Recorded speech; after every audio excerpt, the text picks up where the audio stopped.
Hi there, I'm Corey Thomas. I am going to share with you a quick exercise to start your ECHO presentation if you have the time to both engage your audience a little bit and to give context to where ECHO fits in terms of a learning spectrum of opportunities.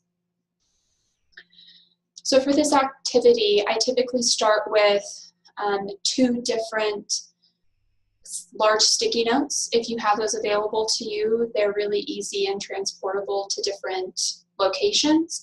I've also used a whiteboard. This is the primary structure that you want to start off with. So having webinar and in-person training listed at the top, an arrow down the middle, or a dotted line down the middle to differentiate between the two different opportunities, a plus sign and a minus sign on each, and the location of each of those are really important to start the exercise. So this is the core template that you want to start with. And then I typically begin a larger presentation, whether or not I have these materials with me, by engaging the audience. As you may already know, ECHO is all about engaging others in the conversation, so the less I talk as a presenter, the better. So I really like to set that tone at the beginning of all of my presentations. I simply ask the audience that I'll be asking them a couple of questions about different learning environments, both the positives and the negatives, and kind of take them through this journey. So I typically will start asking them to go to a place that we've all been before, most likely, that is a webinar, and bring up the question, what are the negatives of a webinar? You know, what are the things that we just can't stand that make us cringe when we say webinar? And I typically get responses, and I ask this of the audience, so they're calling out what are those negative feelings related to a webinar. And folks typically say things like, it's hard to engage, and I'll write that up here.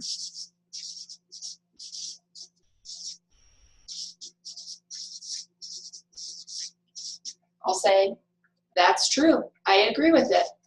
What else? What else is negative about a webinar? Typically they'll say something like, it's very unidirectional. There's one speaker or a few speakers, which goes along with that hard to engage.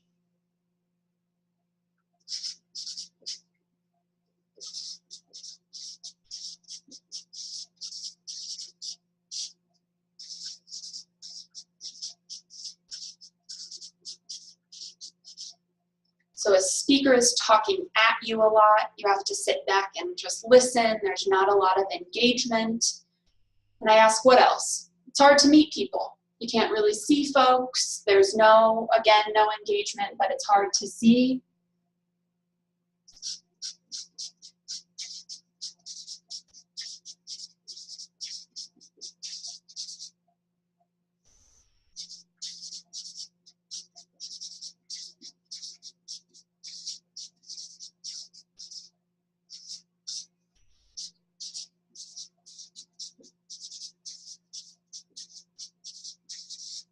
Not really a networking opportunity at a webinar.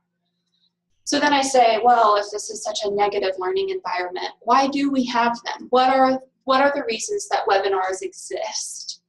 What are some of the positives? And I typically get responses like, it's easy, it's accessible.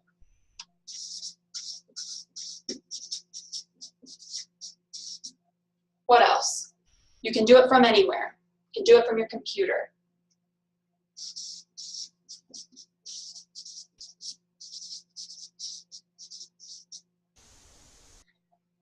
It's free. Typically, webinars are free.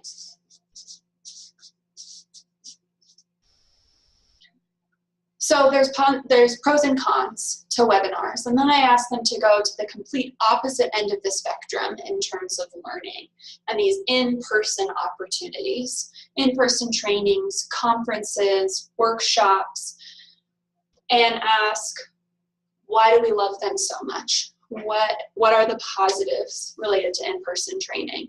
typically get some of the opposite responses that we got in the webinar in terms of it's really easy to engage with people.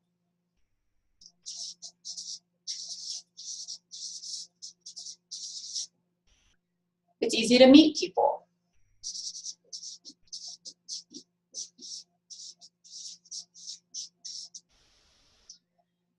You can learn from a lot of different people. It's easier for a speaker to make it a dynamic learning environment in terms of engagement.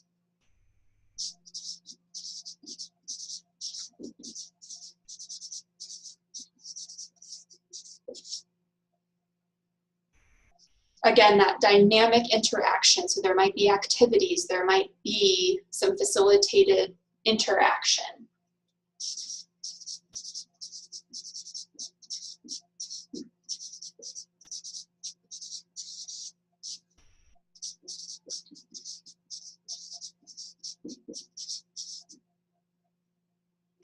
And then I say, if they're so wonderful, why don't we do them more often?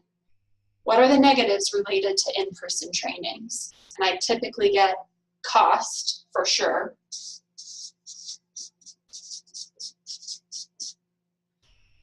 You might have to drive a long distance, especially if you're across a rural state like Colorado. You might have to drive to the Front Range or to an urban center. Takes more time away from the office.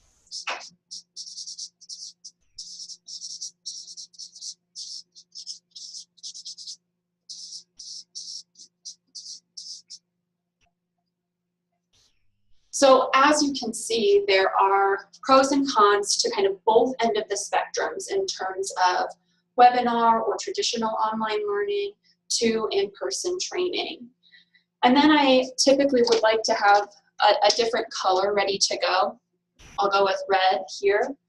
And I say Echo fits right in this space.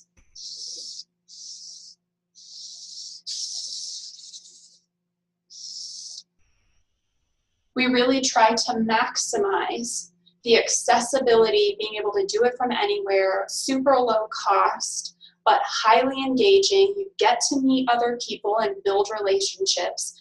Really focused on learning from others' experiences, still having access to expert knowledge, but really doing that in a dynamic, engaged learning environment that is on the web.